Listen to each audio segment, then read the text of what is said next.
everyone, and welcome to another episode of Learn a Thing Thursday. As always, if you like the item that I am showcasing, you can find it on my Etsy page, which is Touch of Teal Upcycling. So this week, I am going to be showcasing a piece of glass. This is actually, it's called a mushroom candlestick. A mushroom being the shape of it. You can see that this is the base, and the sides kind of drape over the base. But we're going to talk about a pretty cool glass company called Paden City Glass. Paden is spelled P-A-D-E-N. And Paden City Glass was founded in 1916 in Paden City, West Virginia. Paden City started by buying several molds from Higsby Glass Company, which closed in 1916. So sometimes the early glass of Paden City is hard to differentiate from because it looks like Higsby glass. However, very soon after opening, they started getting their own originality and they started their own patterns. But what Paden City is most known for are their colors.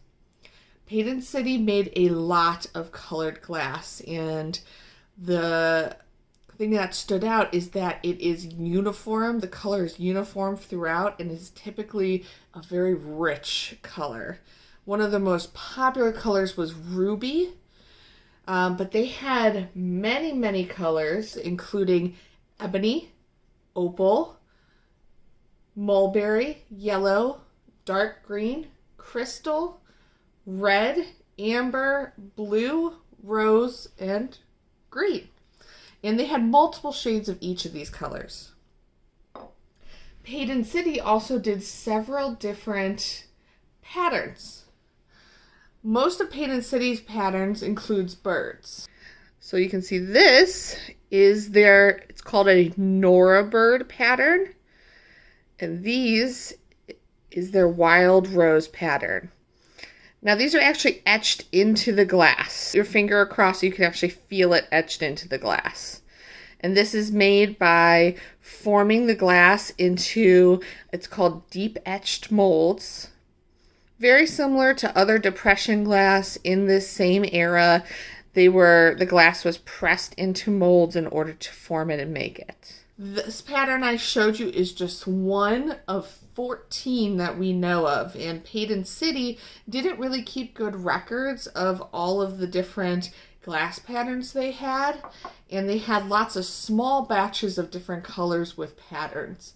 So we are finding new glass from that Paden City may have made every single day. In 1933, Paden City's founder and president passed away and passed Paden City Glass on to his son Sam, who took over. And after an acquisition of American Glass Company in 1949, which had fully automated glass machines, unfortunately Paden City couldn't keep up with the acquisition and ended up closing their doors in 1951. So as I said, this is their mushroom candlestick. It is one of many pieces they've made. They make bowls and plates. They were big into restaurantware and hotel glassware, and not as much into homeware. But we still find pieces like this. The cool thing about this is actually uranium glass. You heard me right, uranium. So some glass made in the late 18 to early 1900s was made with small trace amounts of uranium, which aren't harmful to us, but it does cause them to glow under black light, which I'll show here.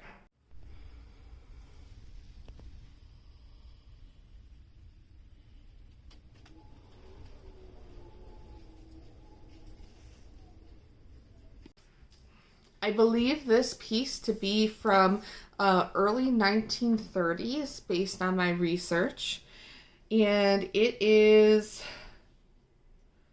about 5¼ inches in diameter and about 2 inches in height. So if you're interested, this will be on my Etsy, and I hope you've enjoyed this little tour of Paden City Glass. Thank you for listening, and I hope you'll join me next week.